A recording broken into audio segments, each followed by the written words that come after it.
concilier entre développement et préservation de l'écosystème. La superficie des oasis, c'est combien? Ils sont combien au Maroc? Ah, au-delà la surface. On est à peu près sur 70 000 hectares aujourd'hui qui rentrent dans le cadre d'un programme intégré et qui font l'objet donc d'une synergie en termes d'action de développement territorial. S'agissant de ces incendies, donc aujourd'hui nous avons mis en place, avec une vision justement intégrée, mis en place un programme national de lutte contre ces incendies avec un budget de 800 millions de dirhams dans lequel les 3 régions concernées par les oasis au Maroc sont impliquées et mettent en place des financements. L'autorité locale, bien sûr, les élus, les ONG et tous les départements ministériels concernés.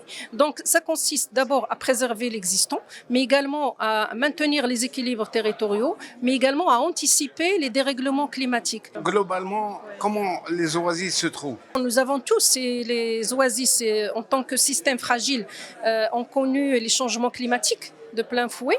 Donc la pluviométrie qui a baissé, le réchauffement climatique.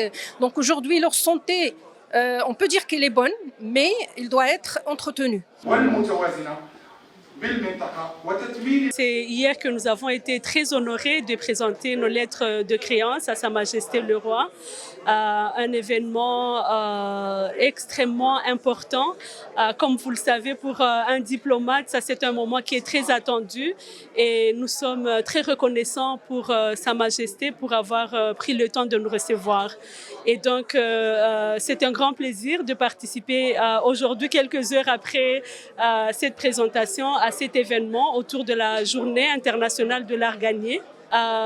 Si vous ne le saviez pas, au Rwanda, chaque dernier samedi du mois, nous avons un événement qu'on appelle Umuganda. Umuganda, ça peut se traduire comme travail communautaire. Et la plupart des activités pendant ce temps, c'est de planter des arbres dans tout le pays. Et ça se fait par toute la population, en commençant par le président de la République, pour s'assurer justement que nous préservons notre climat au Rwanda et échanger ces expériences avec d'autres pays.